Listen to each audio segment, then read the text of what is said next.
This is Fresh Boy Production.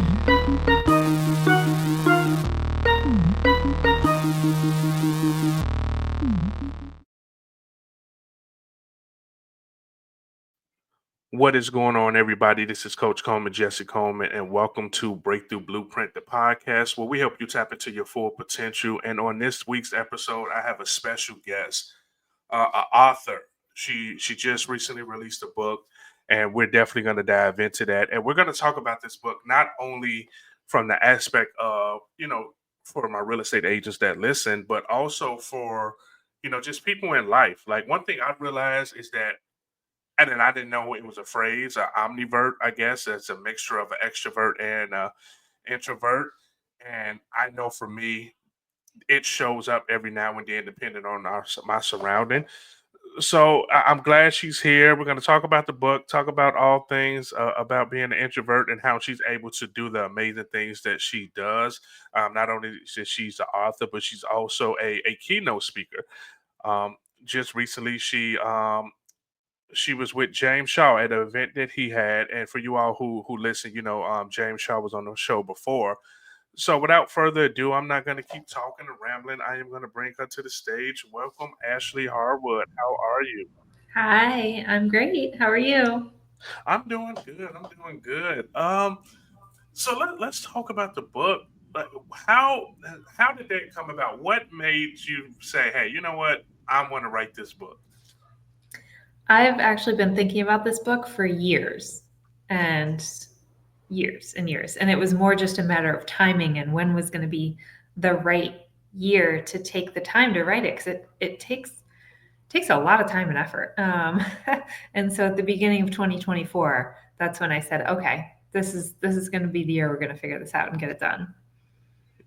It's funny because I haven't really announced it publicly yet, but I guess now is a good time to announce it. That I feel where you're coming from because I'm in the process of writing a book now.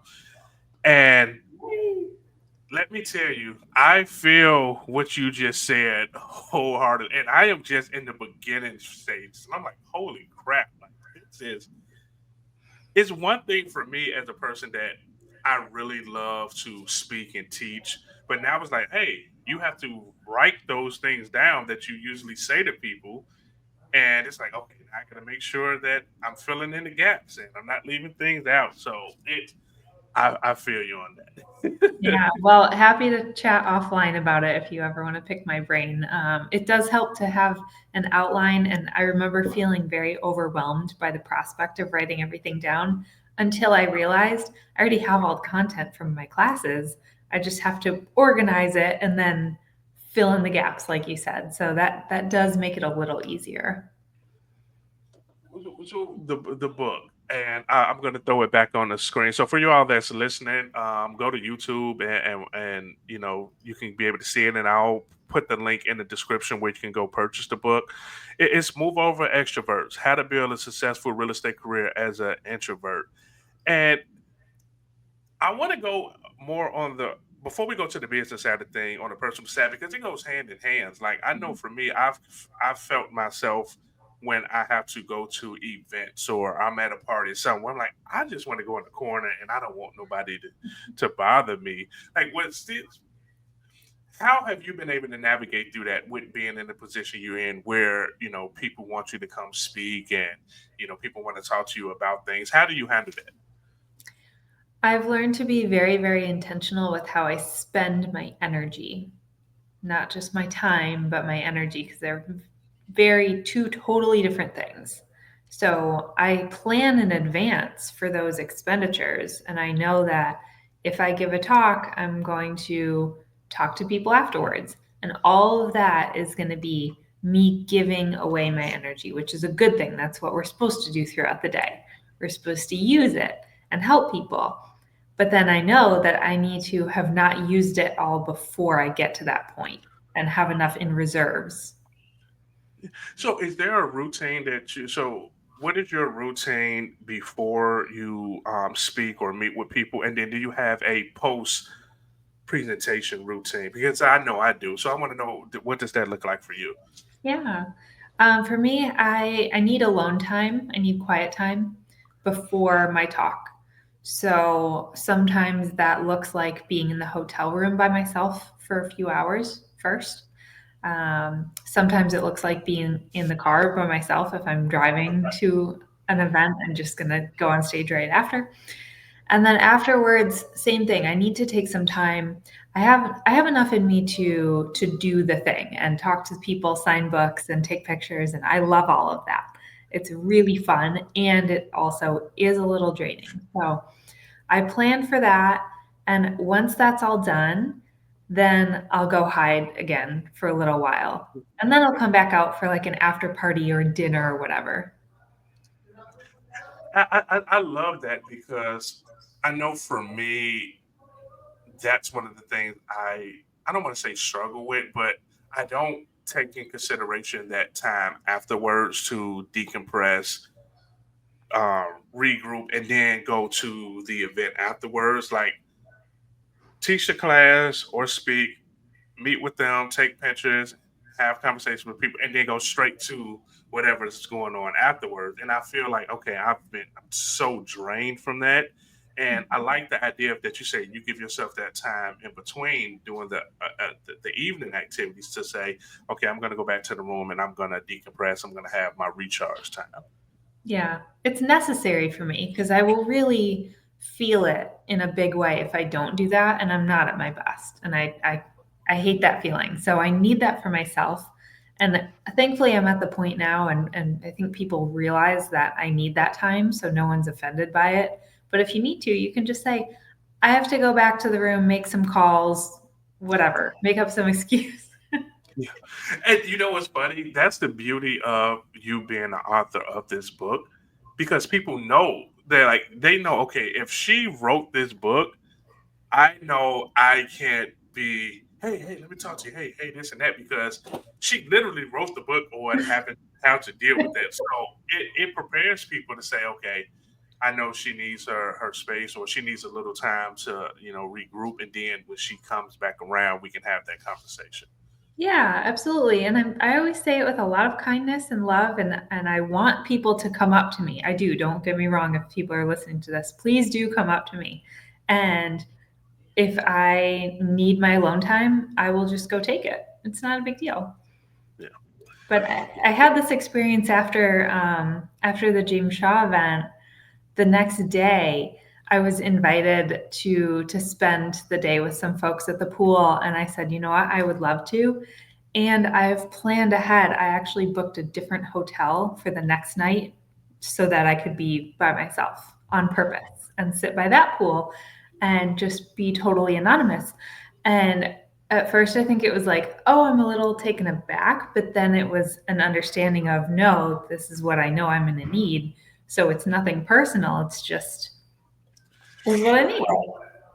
It is you being purposeful and intentional about knowing how you are and say, hey, if you all want the best version of me to be able to pour into you all at the event and to have that time with you all afterwards to network. This is what I need to do. This is my process where I can be the best version of myself to do those things. Right. Right.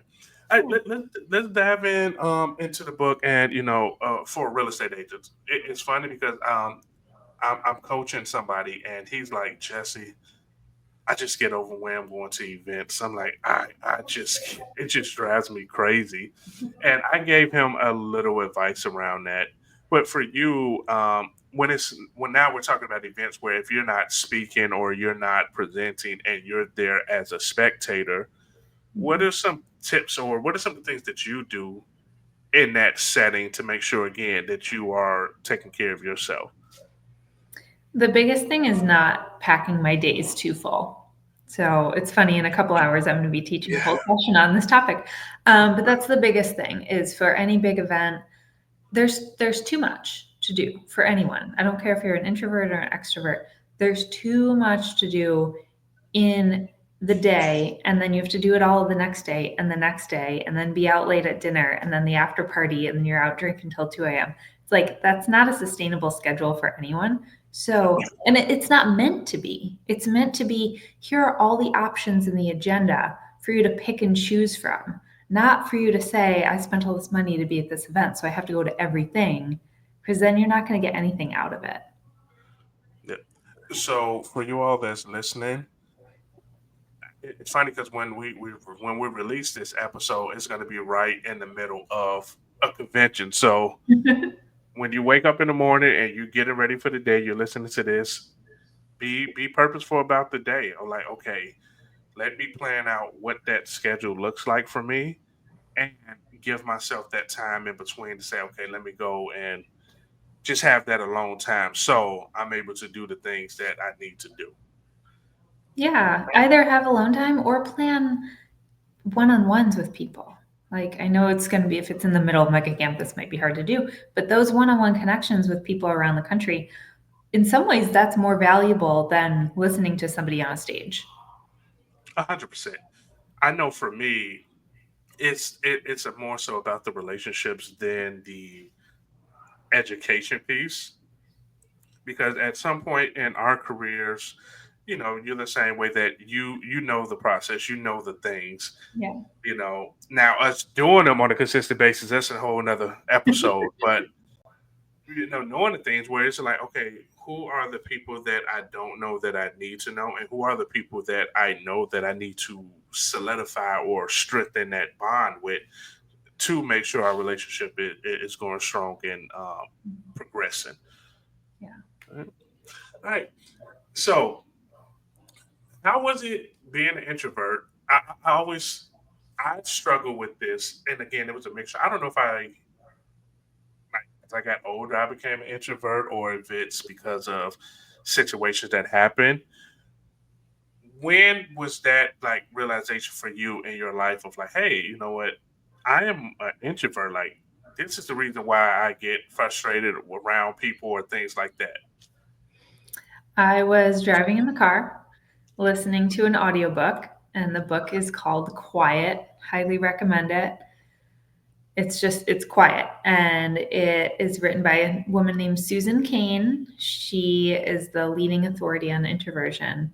She had a, not best-selling, but like most watched TED Talk for years on this topic. So I'm sitting there, I'm listening to this audiobook, and I was just so overwhelmed by it and relieved, because everything she was saying made sense and I'd never heard it before. And all of a sudden I was like, this is why I have been struggling for years and not understanding why I'm doing the same activities and have the same schedule as everyone else. And I'm so drained and exhausted every day. I didn't know why. I actually wound up seeing a therapist because of it. And she's the one who recommended that book to me. Wow. I feel like she knew something that I didn't see, which is that's their job as a therapist. And I was like, oh my God, this makes so much sense. And then everything just got so much better because I took that knowledge and I made changes to my schedule and I let pieces go that weren't working and redirected that energy into things that were working more. So it was very, very eye-opening for me. Do you think that with a lot of people like the books, and people seeing their therapists and your book, and like people realizing like, hey, it's becoming more acceptable. I don't want to say acceptable, but well, I'll say that it's more acceptable, being more acceptable that people are like, hey, I just don't like being around a lot of people for a long period of time. I don't like to constantly talk to people. Where now it's a situation where people are like, oh, I totally understand that, as opposed to like, oh, you think you're better than other. People would just throw things out there. Like, you think now that with the the research and everything that's going on, and the names for it, that it's a little bit more acceptable for us. Yeah, certainly there's more education around it, which is huge. And I think that shows up in the business world. I also see it showing up in just personal life too, where it's, yes, I will still go to everything and I might not stay as long, or I might opt out of certain things, or whatever. Like, it's nice to be able to speak to it for yourself and also with your partner and your family, because that's where I see a lot of this playing out in a really big way, couples can fight about this stuff. And some of the feedback I've gotten from the book is, man, this didn't really help me understand myself better, but it helped me understand my partner better. You that brings up that's interesting, and that is a great point because, like, if we think about it from the real estate business world, we're always taught to like, hey, know your client's personality types, know where they are on the disc scale, know this about them, and this is something that people don't think about when it comes to their spouse or even their friends of like, okay, are they an introvert or are they an extrovert? Like, what is their, how do they like to be in public or, in that setting? So that's something interesting to think about where it's like, we need to know these things about the key relationships we have because you can be an extrovert, your spouse can be an introvert, and you wondering why you're bumping heads where you're like, hey, let's go do this and go do that. And they're like, you know what, I just want to have a chill Sunday. I don't want to go do this. And there's an argument because they don't know this about each other. Yeah. That is that is interesting. Okay, well, so for you all that's listening and watching, this is a thing you need to have with your key relationship, your spouse, even your friends, of knowing, okay, are they an extrovert or introvert? Because that can help that relationship, continue to go on. Yeah, absolutely. Same with your children, same with business partners, anyone that you're very close to. Don't worry so much about your clients because you don't have as intimate contact with them and prolonged. But like your very key relationships in your lifetime, it's really helpful to know this. So that's why everyone needs several copies of this book to give Yeah. to Hold, understand. hold, hold on. Let me throw it back. Let me throw it back up there. Throw it back up there again. The book, Move Over Extroverts, How to Build a Successful Real Estate Career as an Introvert. And as we're having the conversation and as we're talking, and Ashley just, made me think about some things of like, hey, our key relationships, like, do we know what, how they are? And if the answer is no, then now we need to have that conversation with them. We need to figure out, we need to share who we are and then know who they are to be able to, keep that relationship moving and doing good. Yeah. So I'm going to pivot just a little bit and go a direction I usually go on the podcast is for Ashley, for you, what is, we know real estate gets crazy. We know life gets crazy. How are you making sure that you are staying grounded, that you are staying in a good mindset with a lot of changes and things that's going on? Probably the best tool that I've used for this is a very simple one. It's journaling. Getting my thoughts out of my brain and onto a page, and the physical act for me of writing, specifically with a felt tip pen on these special notebooks that I have custom made. Um, Nice. that action is very calming for me, and it allows me to just process everything that's going on in my brain and get it out of me, and it actually feels like a physical release in a strange way. All right. All right, everybody. Again, that's listening. This is episode 21 of the podcast. And we've been preaching to you all that you have to get those things out. You have to write them down. You have to brain dump, garbage removal, whatever the case may be, whatever you want to call it, you have to get those things out because that's the only way you can unpack things to be able to, to start maneuvering through things to put pieces together, right? So with that, do you have a routine? Do you have it where like every day you're journaling, or only when you have those moments where you need to get things out? It's almost every day. It is in my calendar. I time block a half hour, usually after the pivot call, the James Shaw call. If I have something I need to do first thing in the morning, like today I had to drive somewhere first thing, drop something off, so I journaled after when I go home. So So are you a I probably know the answer to this, but I'll ask. Are you a routine person? Like you have your set routine of like the morning routine, my evening routine. Do you have that, or is it just certain things like this is a non-negotiable?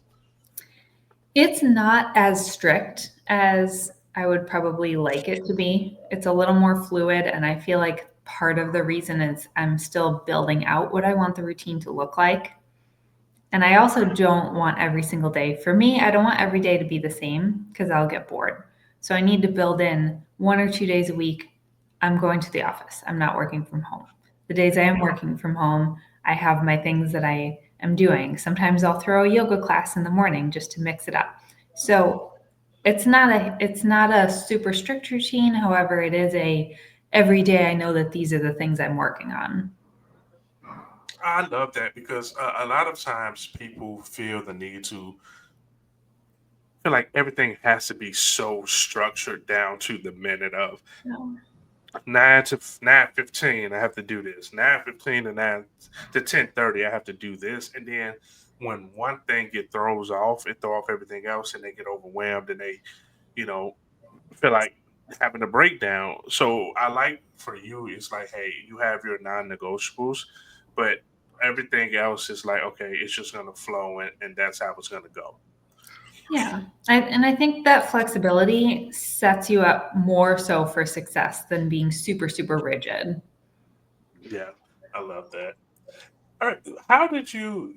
So, what was the journey for you before real estate? Like, how did you get into the real estate world, and what was real estate something that you wanted to do? Which I probably know is the answer is no, because none of us really, as little kids on career day, said we wanted to be realtors. So, what was that for you?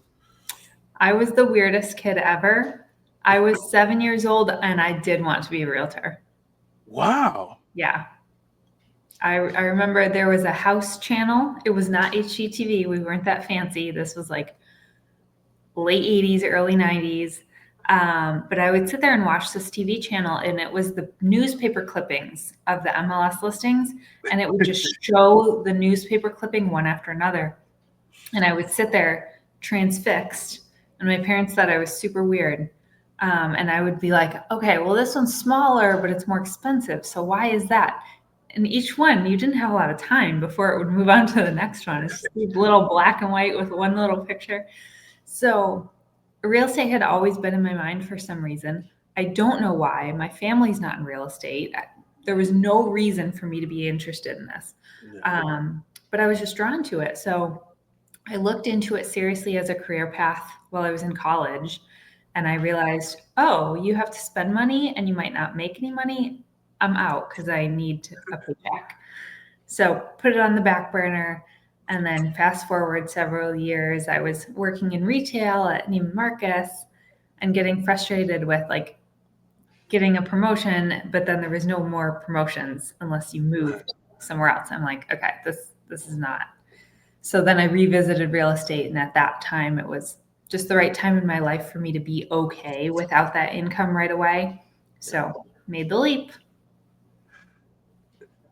I, that's a good thing that I like that you said that it was something that you were interested in doing, like you wanted to pursue it, but it wasn't the right time in your life for you to do that right then and there. Yeah.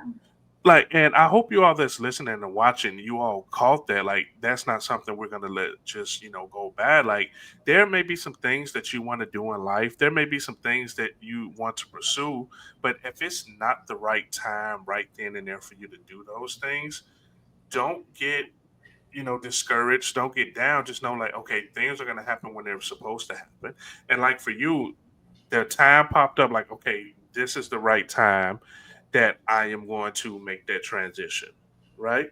And and the same thing with your book. Like you said, you wanted to do it for a while, and when we really think about it, like, hey, this time when you were able to do it, it was the perfect time for you. It was the right time. I'm not going to say the perfect time, but it was the right time for where you were at in your journey for it to happen. Right. Okay. Yeah, I Absolutely. just I just wanted people to hear that because a lot of times people feel like everything needs to happen right then and there when they think about things, and it's probably not the right time for those things to happen. Right. And I would also say to keep revisiting it and keep asking yourself periodically, is this the right time? Is this the right time? Because the opposite end of that spectrum is waiting too long and then you never go and pursue your dreams. So you don't want to wait too long. However, you also don't want to try to force things if it's not the right time for them.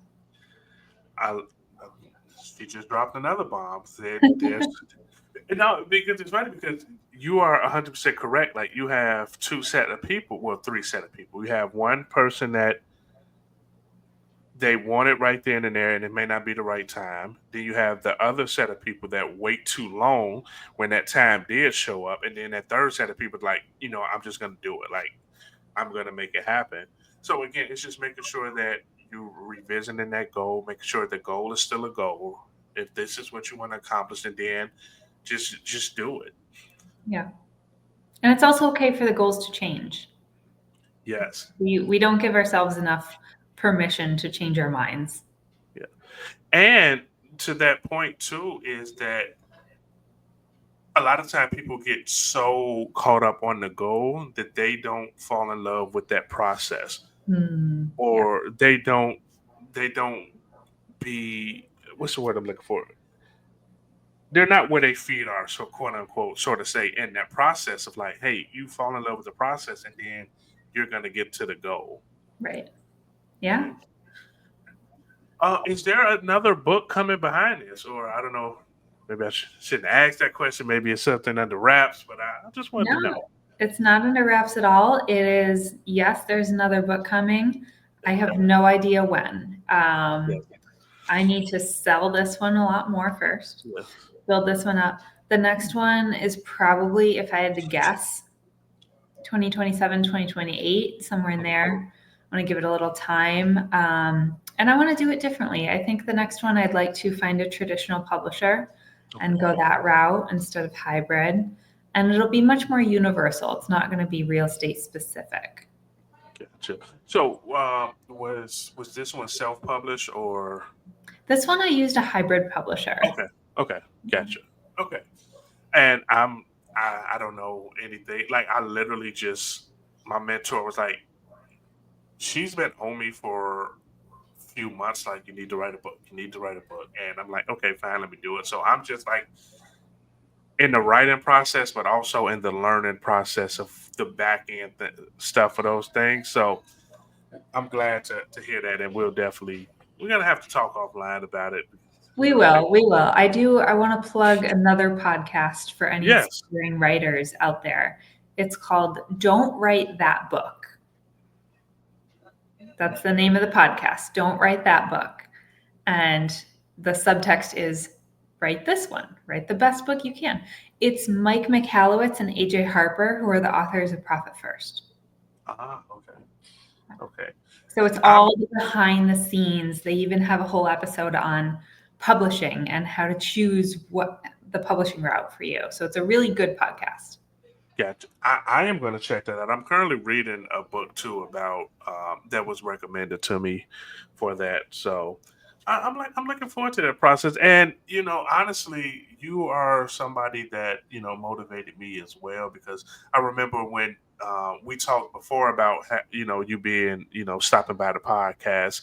We was like, well, let's plan it around when you release the book so we can talk about it. So just seeing your journey of from when you first said that this is something you're going to do, and then now here we are where the book has been released.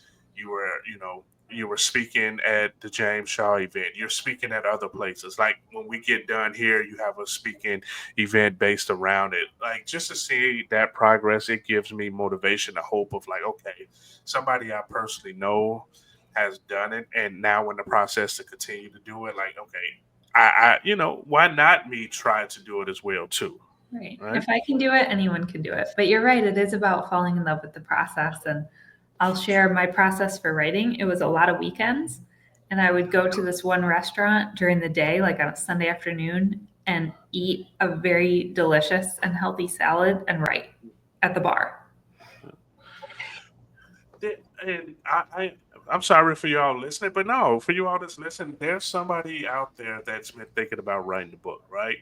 The book I'm reading, it says everybody who's in business or has a business should write a book. So for you, was the process, and this is a selfish question I'm asking.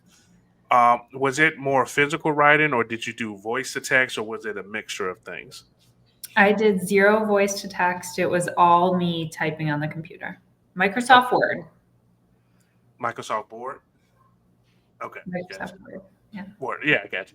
Okay, I because I, like I'm at the gym, or if I'm driving and some a thought popped to my head, I'm like, okay, let me hurry up and voice to text it. And I know like that's fine, but you have to write and again the You can do process. both. You can do both. So my boyfriend, he wrote his book last year as well, and his is called The Art of War for Real Estate Agents. Oh, Um, it's a good one. You should check it out. It's Keith Krikorian, that's his name. But he okay. is a big talk to texter. And so he will do that. He will talk to text out pages and pages and then email it to himself and then go through and edit it and make it coherent. Then he gives it to me and I edit it again and make it Yeah, grammatically correct. And that because I have a degree in English, so I can do that. And so it works well. So we have very different styles. gotcha. Okay. Again, that was like a selfish question I had because I'm like, okay, while I'm doing this, I had a book that I bought that was strictly for writing, but I caught myself just doing the voice to text, and then the Google Doc. I would take it from there, put it to Google Doc, and like just have it placed there.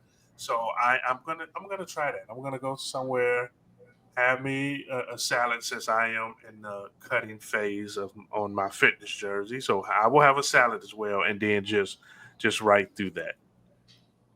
All I right. like it. All right. So now let's transition back to your book. All right. I'm gonna be bouncing all over the place because there's so many things I want to ask you about and talk to you about that I'm like, okay, I'm just gonna bounce back and forth. If there was one part, one section in the book or one part of the book that you feel like is a big thing for people to to hold on to or to take from it, what would that be? Some of the content in the very first section on energy management, because I think that's very foundational and it informs everything else. Yeah. Okay.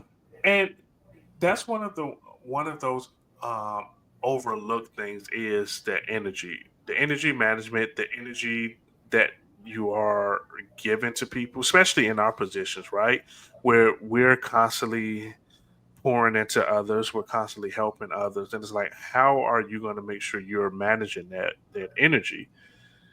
And we think we have that infinite energy, right? We just gonna always have it, and then when we finally run out of it, it's like, holy shit, like what's going on? So Yeah. for so for y'all that's listening and you're purchasing the book, because again, I am putting the link in the description for the book. That first section about energy management, you definitely want to lock into that and and read that part as you're going through your journey. Yeah, I mean, it's for everyone who's ever felt like, okay, I have the time to do this, but I don't feel like it. That's energy management, is when you don't feel like it. Wow, I never thought of that. I never thought of that. Like that's energy management. Wow. Because we all have plenty of time to do all the things. We just don't want to. So it's partially could be motivation, partially could be you need to eat something, sleep, all the things, but it's all about the energy piece. Yeah. And I'm realizing that too. The older I get, it's like if I don't want to do something, I'm not forcing myself to do it anymore. I'm like, I'm just not gonna do it. This I don't want to go because again, knowing how I am just gonna go sit in a corner and don't want to talk to people. And then when somebody do come talk to me, I'm gonna be irritated that this person is talking to me. And then now my whole mood is thrown off. So instead of putting ourselves in that position, we just go and just say, hey, I'm just not gonna go. I'm gonna stay home. Yeah, it has to be worth it. So if you're listening, you heard that it has to be worth it. It has to be worth it. If it's not in alignment with your goals or you elevating yourself mentally, physically, emotionally, spiritually, then you just don't do it. Yeah.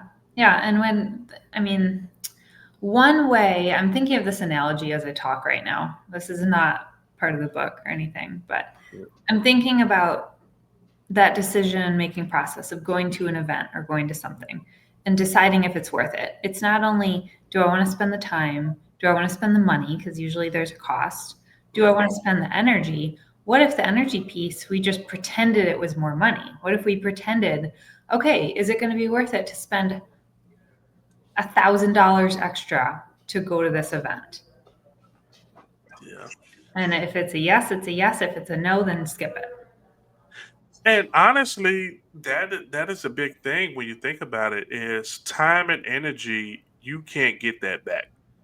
Right. Like you spend money, you get it back. But that energy, that time away from the people you love, the things you love, if it doesn't align with it, then just don't do it because you don't get that energy and time back. Yeah. I'd rather spend my best energy. I'd rather spend that with my partner and my family. And then after that, I'd rather spend it helping people and making money. Yeah, So those are my buckets. I love that. And a lot of people struggle with that. It's the whole FOMO thing that pops up, and it's like look at it from a bird's eye view. And again, if it's not in an alignment what you're trying to do, energy wise, financial wise, and just in general, then it's no such thing as FOMO because you're at the place you want to be at. Right. It's about taking control and owning your choices. Yes. With all the things that you do have on your plate, how are you counterbalancing personal life, business, and speaking and teaching opportunities now? How do you counterbalance that? Hmm. I lean hard into the calendar and I like the visual of having the different colors. So I teach time blocking, I teach color coding. I think we all do. But for me, it really is a helpful tool to at a glance see, oh, shit, next week I don't have anything for myself. And then I go and change it. And I put something in there for me. This morning I booked a haircut. My hair is just getting out of control. Very long. That's a crazy woman hair. So I booked an appointment Friday at 1 p.m. and I'm going to go and maybe go to lunch and just like, I probably won't take the entire day off, but I'll take some of the day to just do something for myself because I've had a very productive week already and it's only Wednesday. And a lot of people forget that so much is making time for yourself, time blocking time for yourself in your calendar, in your week of what are you going to do for you. And I tell people like it doesn't have to be something as big as you're going to do a spa day, and that it could be, hey, I'm gonna go to the park, I'm gonna sit down with a book and just have some time, or I'm gonna go walk. Us in Chicago, we have the lake, and like I'm gonna go to the lake. I'm just gonna walk and enjoy, the weather. Like that can be something that people can do to, you know, their to take care of themselves. And it goes back to that energy that you were talking about of like, hey, if I know I have an event that I have to go to, let me make sure I schedule time in my day or my week to charge my battery, refresh myself, so Mhm. I can go and be present at this event. Yeah, and it's much better to plan these things in advance when possible. Obviously, life comes up, business comes up, and there's unpredictability. But planning stuff in advance like that, as much as possible, is really helpful for your mental health because then you know that you're going to get a break. And no matter how crazy things get, you know you have something that's planned to rest and recharge. And I think that's really important versus being reactive. Yeah, proactive instead of reactive, right? And that goes to what Gary teaches all the time. Like when you are putting your calendar together for the year, you put your personal time first, vacation, things like that, because like you said, it gives you something to look to. So if I know, hey, I'm going to be gone for a full week, then it's like, damn. okay, I have to lock in because I do have something to look forward to where I'm going to have that time for me and to do the things I want to do. So it Yeah. helps with both, both ways. Yeah, it actually makes for me it makes me more productive during my working time. Yeah, when you know you have a vacation coming up, when you know you have time off coming up, it's like, okay, I am locked in because for one, I know I'm gonna lose those days for working, and two, I want to be able to enjoy those days and not worry about, oh man, I was slacking before I left. Now I'm worried about, that I should have been working, and you don't want to have to worry about those things. When it's time to work, work. When it's time to play, you want to be full all in on just playing. Yeah. Yeah, it alleviates the guilt. I'm glad you said that. Let's talk about that. We have to do a better job of giving ourselves grace with a lot of stuff too, Mhm. because we guilt ourselves so bad.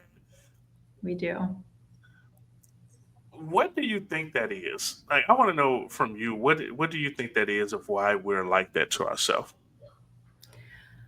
I think it's a lot of conditioning over time, depending on whoever's background. Could be conditioning from family or religion or other real estate trainings that are like from years and years ago, where it was very like strict and rigid. Um, for me, I've been in the business now almost 12 years, and so the training curriculums have changed a lot for the better. But back in the day, it was like, if you're not doing these things, you're going to fail. Yeah, And so there's a lot of like undoing that needed to happen. it's funny you say that because last week's episode, I had Jordan Briggs on, and we talked about the reprogramming that people have to go through from their upbringing or situations or whatever happened that have them in the mindset that they have. That we have to do that rewiring, and we have to make those changes. And even for you to bring that up now, it's very important. Like, we've been wired a certain way for so long that for us to make a change, we have to know that we're gonna have to rewire some things that we learned, and like you said, from upbringing or past situations or whatever the case may be. That's a big reason why I think we do need to give ourselves a little bit more grace because we were wired a certain type of way for so long that it's going to take time for us to get out of that to move on to the direction that we want to move on to. Yeah, and society, at least in this country, doesn't really help that because we all go to school, we sit there, regardless of how productive it is for us. We sit there in this building for all day. We get a break for lunch, and so all of us feel okay taking a break for lunch because that's what we grew up doing. But if we were to take a day off, it feels like playing hooky. If it's a day off during the week, it feels like playing hooky from school. And I haven't thought about it like that. Like, we were programmed since even grammar school, grade school, of like, yep, you got to be at school at this time. Yep.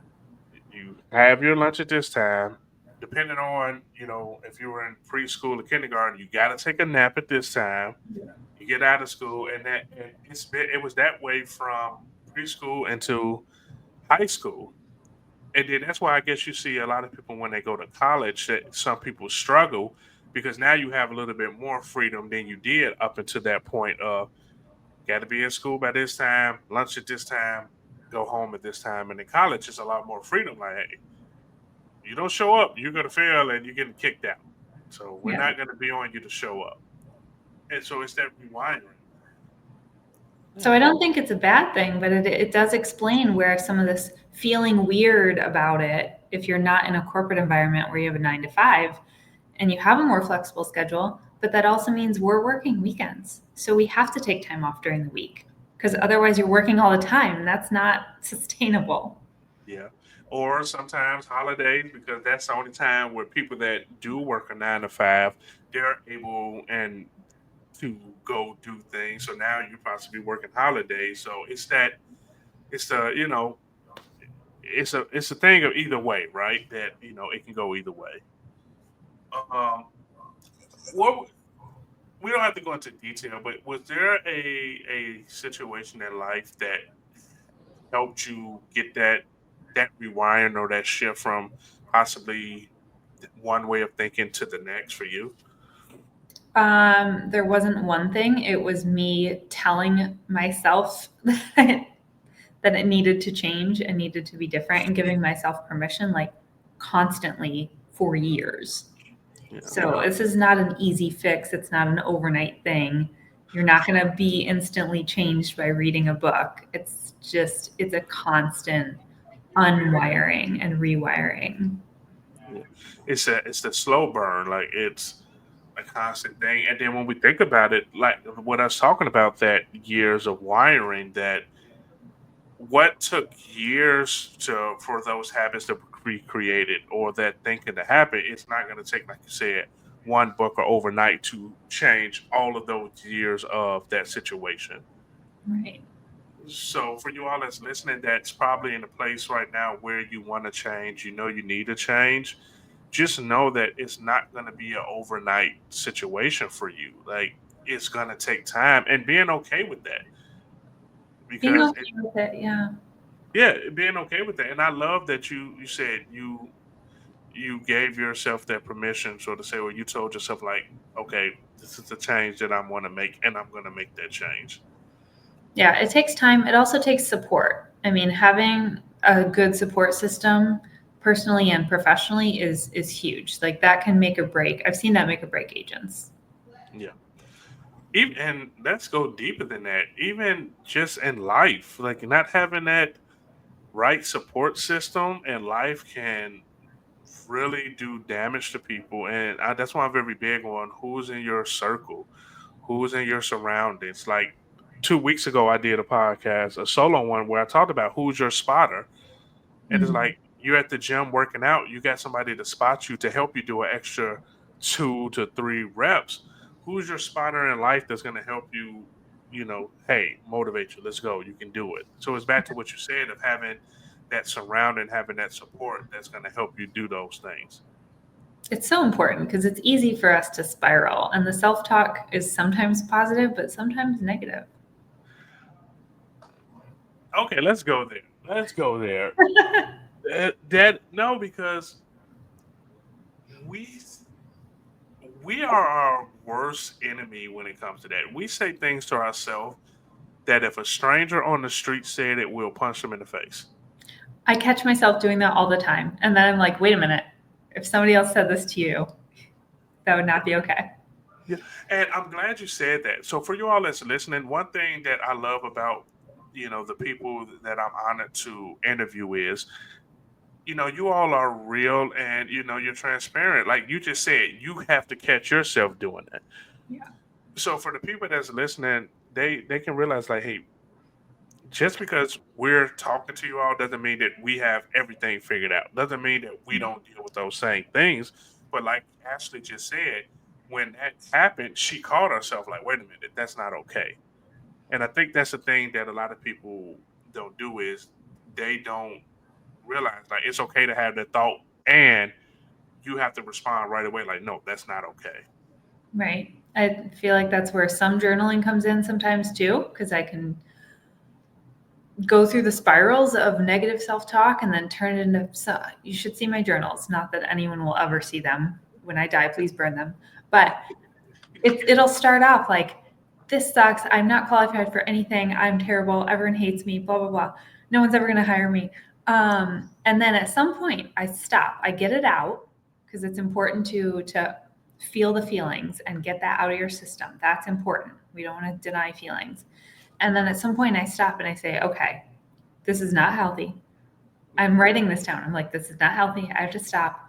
What are some good things? And then I force myself to write down good things, either that I'm grateful for or that I know I've done well or just anything positive so I don't stay in that negative space.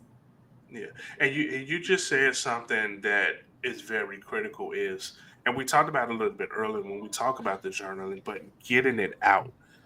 Like when you keep these thoughts in your head, when you keep these things going, it affects you so much. But when you have that liberating feeling of writing it down, and then you can burn it, you can ball it up, you can throw it away, you can do anything you want to do with it, but just getting it out helps so much. And it's Mhm. sort of like if you have that one individual where you have a relationship with, that you can have that conversation with and talk to about, because it's like an exercise from the old mode where you and a partner have to tell each other your limiting beliefs, Mhm. and then when you hear somebody else's limited beliefs, you're like, "Are you serious? Like, I can't believe you said that." And then you're like, "Wait a minute, but I'm saying the same thing to myself." Yeah. So I love that. So I know we got to get ready and wrap up because you have to recharge your battery before you go teach the class. Again, where can they find the book at? Let them know. It's on Amazon. It's on barnesandnoble.com. Yeah, you can find it on my website. It's everywhere. Perfect. So I have a thing that I do before I always wrap up with my guests. I ask two questions. The first question is, if you could have a conversation with your younger self, what would you tell your younger self? And then the second thing, one last thing that you would like to leave with our listeners. Ooh. I would definitely tell my younger self to start investing in real estate. Yeah. Seriously, I almost pulled the trigger on a building about 9 years ago, and I am kicking myself for not doing it. Oh my gosh, that thing would be worth triple. Um, so that's what I would tell my younger self. I would also tell my younger self to not settle and just be okay being alone and be okay going through hard times and just not settling for things. Um, and what was your second question? What I want to leave the audience Yeah, with? one thing that you would want to leave with the audience. Hmm. Focus more on how your energy ebbs and flows and what you need versus the label introvert, extrovert. The label is way less important than how you feel moment to moment. I love that. Thank you so much, Ashley, for taking time out of your schedule and your day to, join us on the podcast. I loved it. It was this one podcast was hard for me because there were so many different directions and so many questions I wanted to ask. So we might have to do a part two We'll do a because part two. I wanted to go so many different ways because I wanted to pick your brain. But that's the beauty about what we're doing, that we can always come back for a part two. So thank you for joining me today. I appreciate it. And for you all, thank you all for checking into another episode of Breakthrough Blueprint, the podcast where we help you tap into your full potential. And I'll see you next week. Peace. This is Fresh Boy.